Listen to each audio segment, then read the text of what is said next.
Hello everybody and welcome back to the channel. I'm the Raven Knight and today we have an update video for you.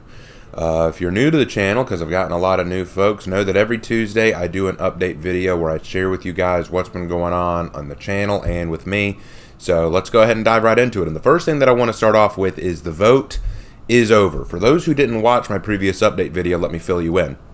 I'm doing a series of videos in the future called Women in History because I'm really getting sick and tired of this whole feminist idea that either women were mistreated and had no rights and were totally subservient to men throughout history and in every culture, which isn't entirely true, or that women were perfect paragons in history and somehow modern sexism ruined women. And again, that's not entirely true either. There's a middle ground here, and it also depends on which culture and which time period we're talking about. So what I'm doing is I'm doing a series of videos on what life was actually like for women in history in different cultures and time periods. I already did one video in this series about women in medieval Europe. Went really well. And for the thumbnail of the video, I used an image of a female version of me in kind of a medieval European princess getup.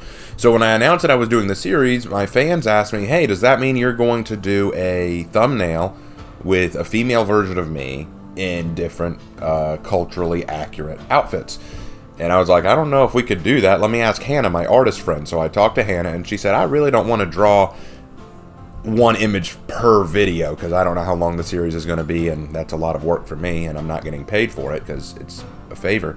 So let me tell you what I will do. She said, I'll draw one specific image of the female Raven. You know, just this will be the official female Raven image, and you can use that for each thumbnail.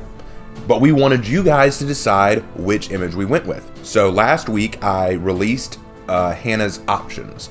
There were 4 hairstyles, head styles, and 3 body styles. And we let everyone who watched vote. After counting up the votes on my Discord and counting up the votes on YouTube, we finally have a definitive winner, which is A3B2. Hey guys, hey, thank you so much for voting. It was a really interesting vote. I was really curious to see how it turned out, and a lot more people voted than I expected. But A3B2 won. I'll be honest, B2 doesn't bother me. A3 was a little surprising. I was expecting maybe A1 or A2, but at the same time, my buddy Aaron pointed out to me, maybe it's a good thing A2 didn't win. I was like, oh, why? I liked A2. He said, yeah, well, that's also the anime mom hairstyle, and if you know anything about anime moms with that hairstyle, things don't turn out well for them. So I was like, ooh, yeah, that would be bad. I don't want to be an anime mom. Ooh, that wouldn't be good. But anyway, so vote's over. Thank you guys so much. Hannah says that she's already started on the picture, so we'll get to see how that comes out, and I'll let y'all know what that does. But hey, very interesting little experiment, so that's done. Let's move on. Next point. Now, For Honor and Glory Chapter 10 is out. Lots of people were asking me to get that out, so it's done now. Awesome.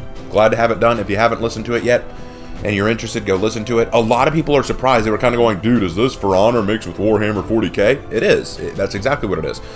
But a lot of people were trying to question, like, the accuracy of it. Like, one person was pointing out, hey, how come the orcs are feral? How come they don't use, like, their blasters and stuff like that? And I said, well, because they crash landed on the planet and all of the orcs that were there were destroyed, so the only thing left were the spores. So the spores that grew from that wouldn't be intelligent orcs with the knowledge of this technology. They would be feral. But people were saying, oh, that's not possible, it can't be done, that's not how this works. Look, guys, I'm taking some liberties, and I don't know every single facet about orcs and Warhammer 40K. I'm using it as an example because one thing that I thought would be cool is what would happen if the For Honor warriors had to team up against a common enemy like this. What would that look like? So I'm taking some liberties, guys. Come on, work with me here. But I've been enjoying working on the story, and I'm glad that you guys have been enjoying listening to it. So if you haven't watched the series yet, I've got a playlist where you can watch all of it. You can click on the tab up there that just popped up to see it all. We're on Chapter 10. Looking forward to writing Chapter 11. It's going to be awesome. I've got a plan, man. So that'll be fun. Next order of business.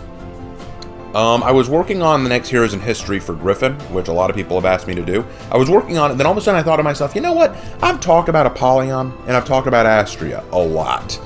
But I haven't talked about Griffin or Holden Cross, and I do want to talk about him. I think that one of the problems that we have is because Griffin was kind of a hated character in-game because of his moveset and his broken qualities, people automatically hated him and treated him as monkey. But I think that there's so much more to Griffin than just monkey.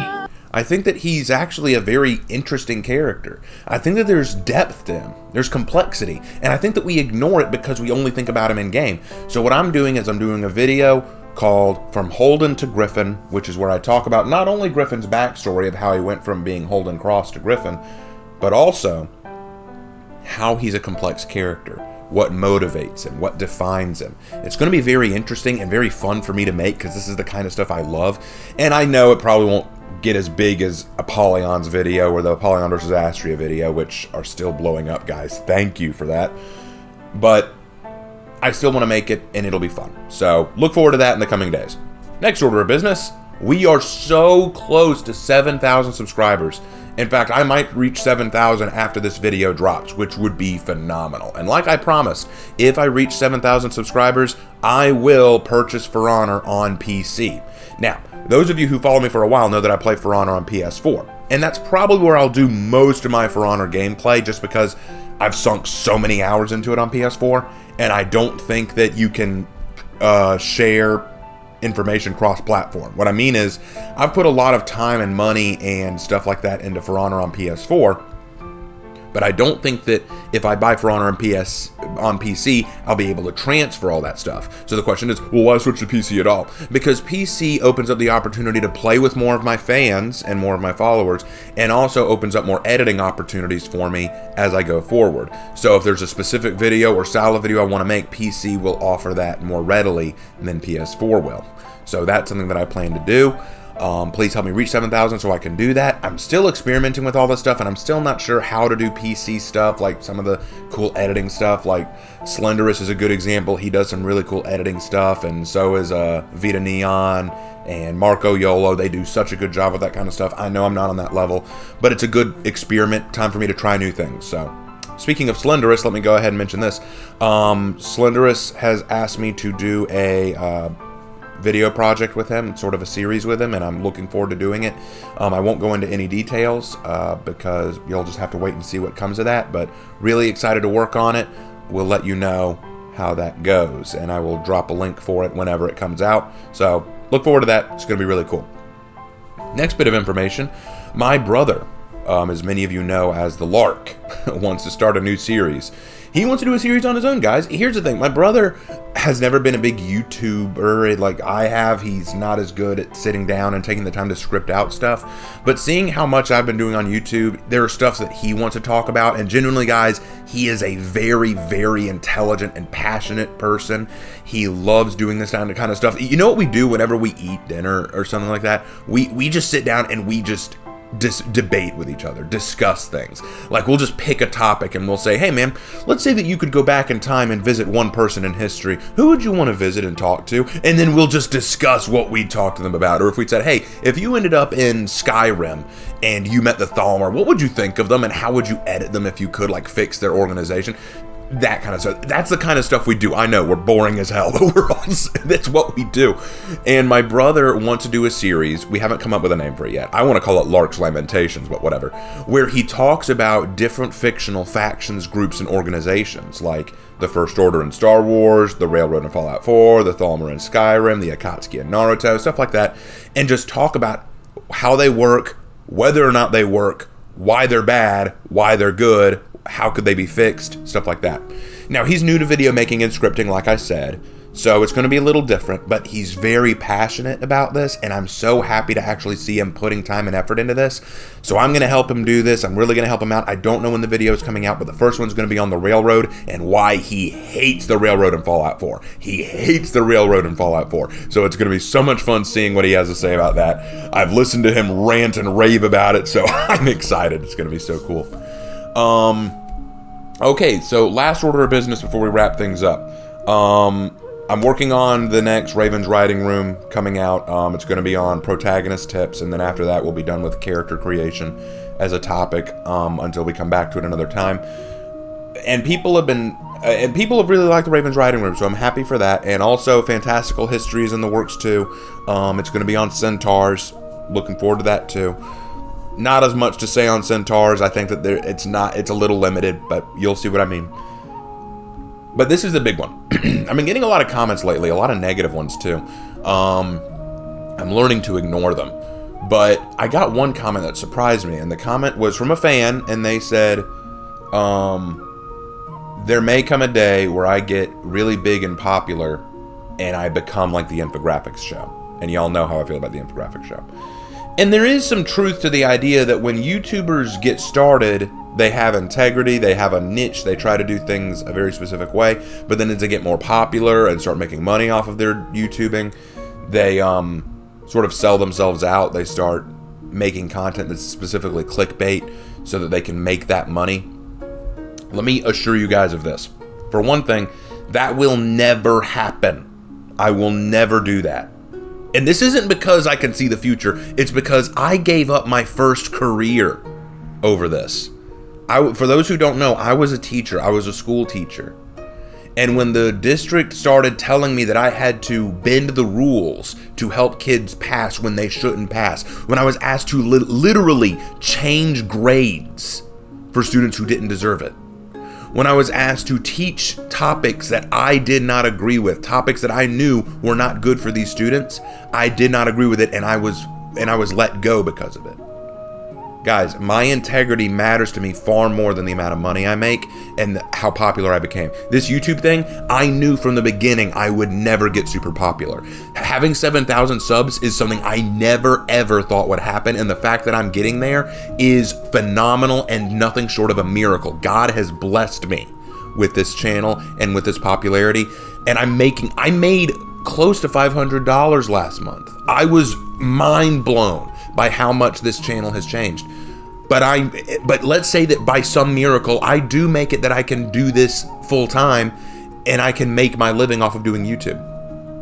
Nothing's changed. I will not sacrifice my integrity. It's just not going to happen. I would sooner give up YouTube and go back to just waiting tables. I would sooner give this up and go back to trying to teach, you know? Why? Because what matters to me, the reason I made this channel was to help educate, was to share information, was to open people's minds and eyes to something new.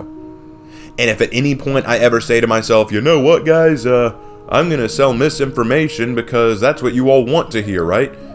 At that point, I'm going to be done YouTubing. That is the moment where I put up the channel. Trust me, I will not become like the infographic show. I will not become like the YouTubers who start off great, very informative, very entertaining, and then kind of sell out. And I've seen lots of YouTubers do it. I don't want to be that. I never want to be that. I've seen where that gets them. I have unsubscribed from a lot of YouTubers like Extra Credits, Infographic Show. I've subscribed from a lot of people who I thought, wow, you're really entertaining, you're really informative, only for me to realize, wow, you sold out hard. You crashed and burned. I refuse to do that. And if that means that I never become super popular and I never make a lot of money on YouTube, okay, I didn't expect it in the first place, so I'm not disappointed. So, don't worry, guys. I'm not gonna. I may not always make content that you enjoy, but I will always make content that I am proud of. You know, something that I'd like to do is I like to pray. I'm a very spiritual person. I like to pray before making a video sometimes, and sometimes I ask God, you know, hey, keep me honest, you know, keep me fair, and God willing, I'll continue to do that. Okay, guys, let's get off the heavy stuff and go ahead and wrap things up.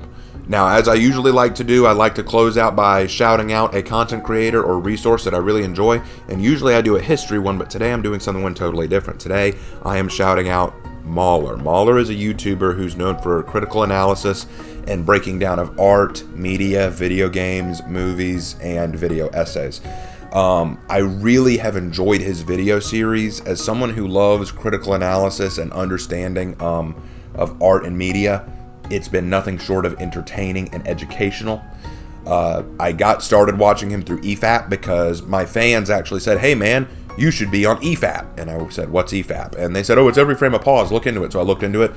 It's fascinating. I'd love to be on EFAP sometime. That'd be really cool. I don't think I ever will be, but if I ever am, it will be very fun, and I'll let you guys know about it. But regardless of that, Mauler is the host of it, and Mauler, the first thing I watched from Mauler, other than EFAP, was his review of The Last Jedi. It was a 3-part series on The Last Jedi. fascinating. It's fascinating stuff. One thing that I really think is cool about Mahler is, even if I don't always understand the content of what he's talking about, I learn something new from it. He talks a lot about objectivity versus subjectivity and how the two are important, but you can't confuse the two, because people will make an objective argument using a subjective position, saying like, in my opinion, this is a flawless product. Okay, that's your opinion, but that's not the objective truth, right? So, see, that kind of stuff, and that's stuff that I didn't always think about, so it's cool to learn that. And I also just got done watching his series, A Measured Response in Defense of Dark Souls 2. Now, I've never played Dark Souls 2. The closest thing to Dark Souls I've ever played was the Neo series. But watching him break down why Dark Souls 2 is a flawed game, the problems with it, and the response to H. Bomber Guy's video where he is defending it, saying how this defense is not a good defense. It is very opinionated and kind of hard to watch, actually.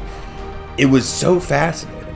I never would have thought about this kind of stuff, and it is thanks to Mahler. It is thanks to people like Mahler and the people on EFAP who do this kind of stuff. So definitely go check him out. He's well worth a watch. He's very worth following.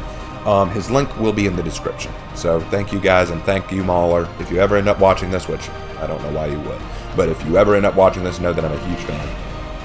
Anyway, that about wraps it up, guys. Thank you so much for watching the video. Please subscribe if you haven't already. Help me reach that 7,000. Leave a comment down below if you enjoyed, and if you have any thoughts, suggestions, or opinions. Always happy to hear them, and I do read all the comments, even if I don't always reply. Leave a like to let me know that you enjoyed the video, and as always, I will see you in the next video. Take care.